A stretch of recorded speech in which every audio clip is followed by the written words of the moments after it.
actualité du jour bi dañ koy door rek dialogue national bi nga xamante ni l'actuel gouvernement yëgle nañ ko leader religieux en tout cas njiitu kilifa diine yeeg facilitateurs yi ñoom ñu ngi woote waat à une mobilisation inclusive maanaam woowaat nañ ñëpp ci li nga xamante ni moom moo di dialogue national boobule ñu nekk nag ci 13 mai 2025 bu démb bi nga xam ni étape la clé ci dynamique du dialogue national fii ci biir réewum Sénégal conseil national des imams ak oulémas yu Sénégal di CNIOS ñoom ñu woowaat bu baax a baax ci ab communiqué l'ensemble des forces vives yi nga xam ne ñoom ñoo nekk ci réew mi ngir ñu engagé waat activement ci lii di processus décisif pour nag daal di taxawaat saytuwaat ëllëgu démocratie bu réewum Sénégal pour kii nag di imam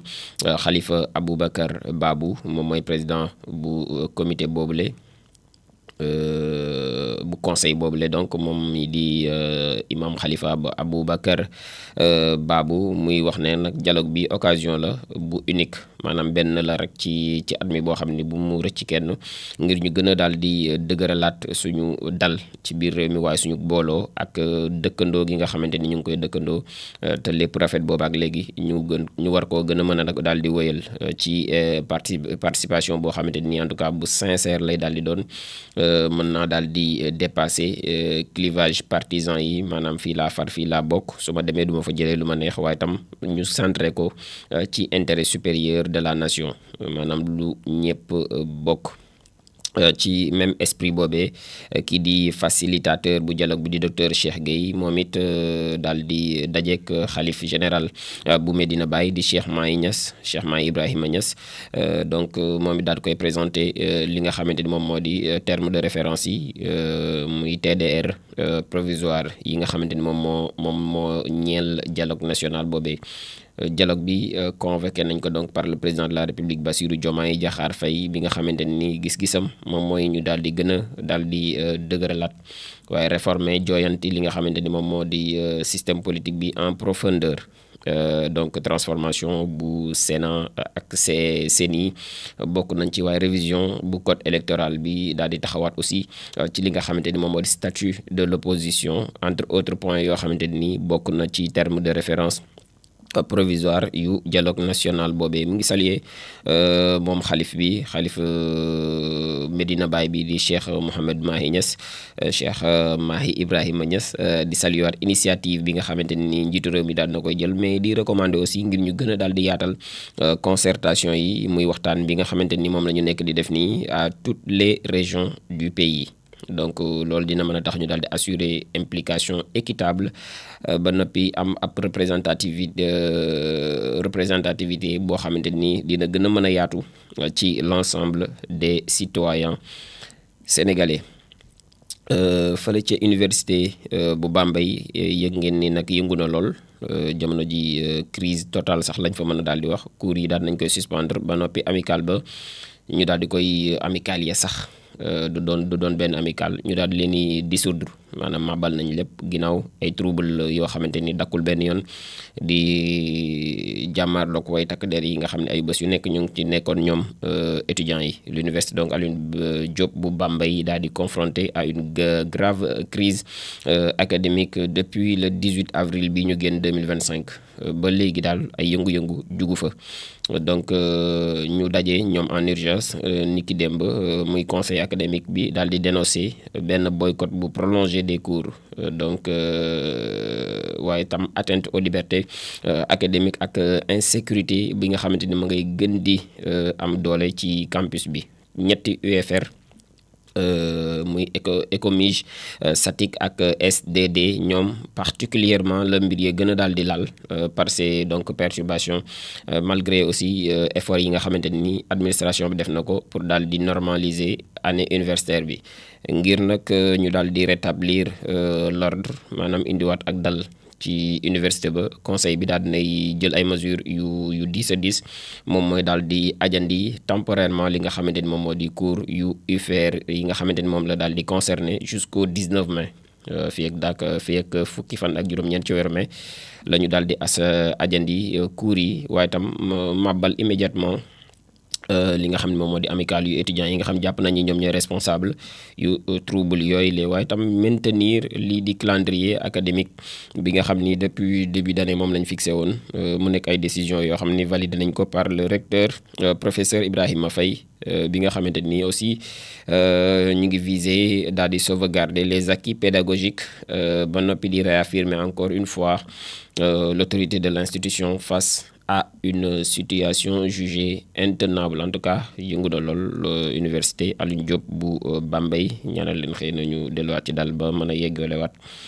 année bi nga xamante ni moom la ñu daal di nekk université baaxoo na ak li nga xamante ni moom moo di yëngu-yëngu mais bu persister rek mën na am ay répercussions ci étudiants yi. mbirum Farba Ngom it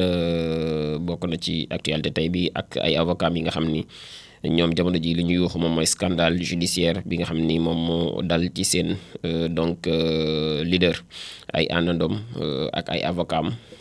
donc di dénoncer une volonté de démolition jàpp nañu daal Farba bëgguñu leen lu dul ci moom lu dul yàq ko wala ñu génne ko ci langue politique lors d'une conférence de presse bi nga xam ni jël nañ ko ñoom it amal nañ ko niki démb ci talaata ji 13 mai.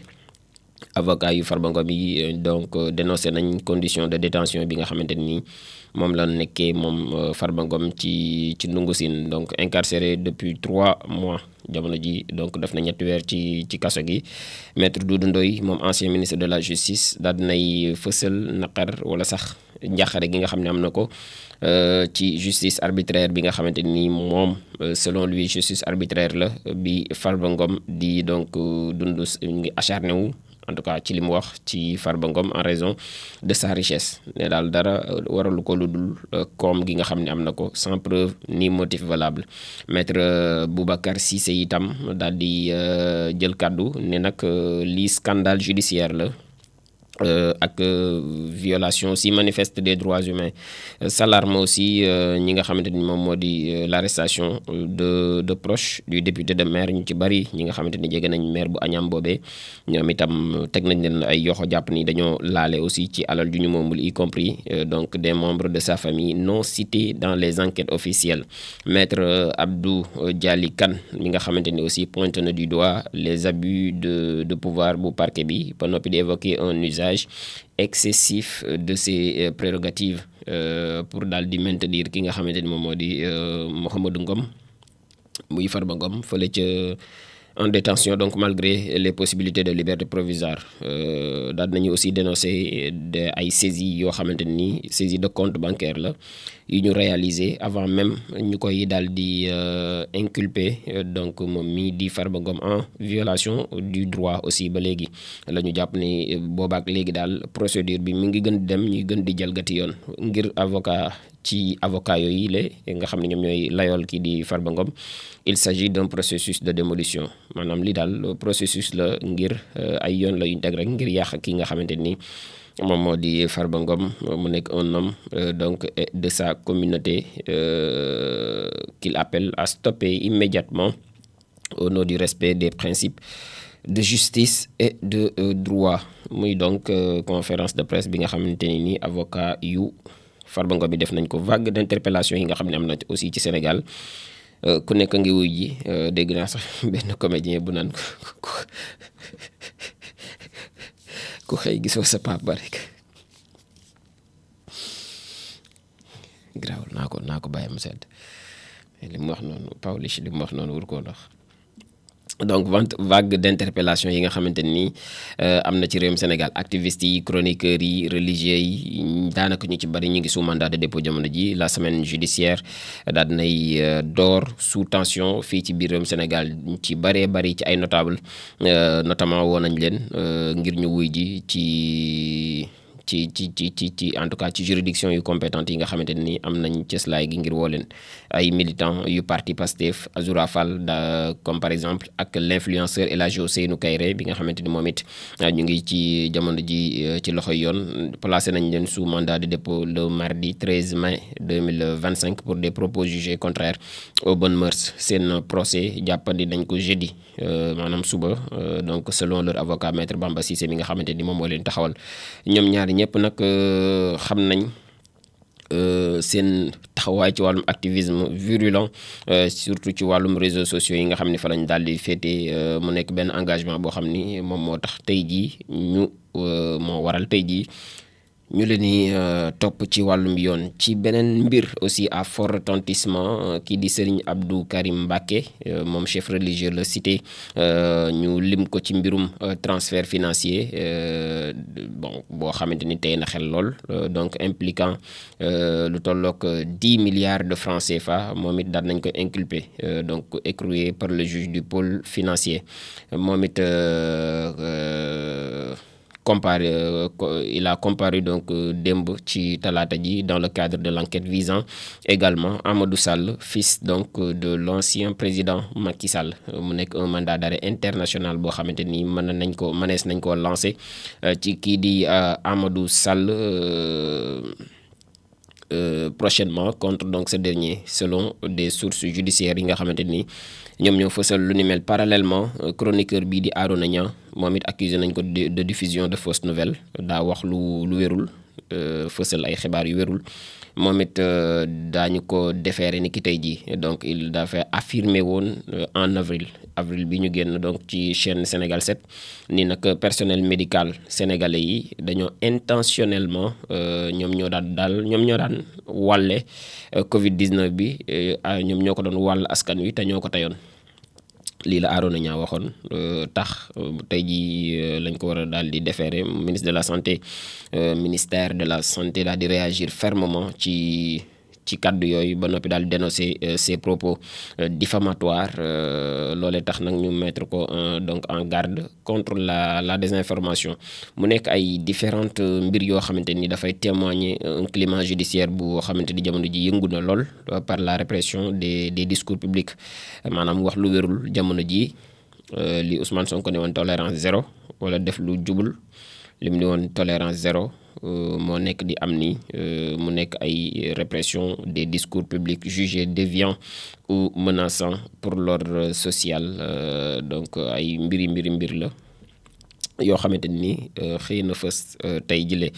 la Guinée bi nga xamante ni fa la ñu daanelee daal nañuy annoncé ay élections en décembre mais la répression persiste ca Guinée nee nañ danañ amal élection ci mois de décembre. terewul nag yëngu-yëngu yaa nga ci ba léegi premier ministre guinéen di Amadou Ouriba daal di confirmer que élection présidentielle yi ak législative yi dinañ ko amal ci mois de décembre 2025 comme prévu par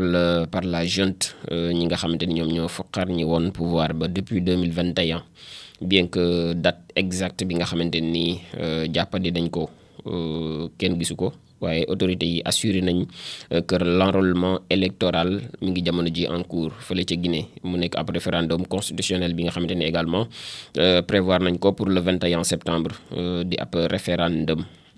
donc ak rumeur yi nga xamante ni am na ci ab candidature bu général Mamadi Doumbouya mi nga xam ne moom moo nangu woon nguur gi foofee ca Guinée donc malgré sa promesse de ne pas se présenter le pouvoir rend fou mënoo tàmm nguur ba pare ne du ma présenté waat. cependant situation politique ba fële ca Guinée daanaka ba léegi dalul. mi ngi gën di bëri ay xët-xët avec une répression sévère boo xamante ni opposition ba ñu ngi koy daal di taxawee ak société civile bi ñu ci bëri ci opposants yi arrêté nañ leen enlever leen sax ou contraint à l'exil ci bëri sax daw nañ génn réewum Guinée tandis que ay journalistes yi nga xamante ni donc critiques sont portés disparus ñu ci bëri ci taskatu xibaar yi daan toog ci plateau yi fële ca Guinée di ŋàññi pouvoir ba fa nekk ñu ci bëri daal porté disparu maanaam kenn xamul fu ñu ne réer nañ wala daw nañ wala fàq nañ qu'importe mais porté nañ leen disparu. le régime daal di interdire ay manifestation tere nañ ko fa dissoudre ay partis politiques yu bëree bëri waaye restreindre liberté de la presse loo xam ne dafay aggraver bu baax a baax un climat de méfiance envers donc le pouvoir muy nekk xew-xew aussi gi nga xamante ni moo am foofee ca Guinée gu Mamadi Doumbouya bi nga xamante ni moom moo nangu woon pouvoir bi ci atum 2021 boobaak léegi élection amu fa boobaak léegi donc répression jógu fa boobaak léegi réew ma dalul du l'importance ñu santaat suñu njiit yi aussi bu baax a baax ci seen taxawaay moo xam ñi fi jóge moo xam ñi fi nekk mais santaat aussi kilifa diine yi bu baax a baax parce que aussi pouvoir spirituel bi lu am solo la ci réew. Bàyyil buñ ne la bàyyil nga bàyyi jàppal nga jàpp loolu am kilifa la liñ naan am kilifa di li am solo boo ko amee am nga solo waykat ba way na ko boo ko amul amoo solo yàlla nañu yàlla may ñu xam dëgg-dëgg taxawaayu kilifa cim réew moo xam spirituel moo xam temporel mais daal nañuy bàyyante xel comme niñ koy waxee tout le temps dal lu ko waay jëndee jar na ko lu waay di wër ba am ko te amook dal di nga ko fa nit ñukk ba dal ñëw nga doog a jëfandikoo loolu kon yàlla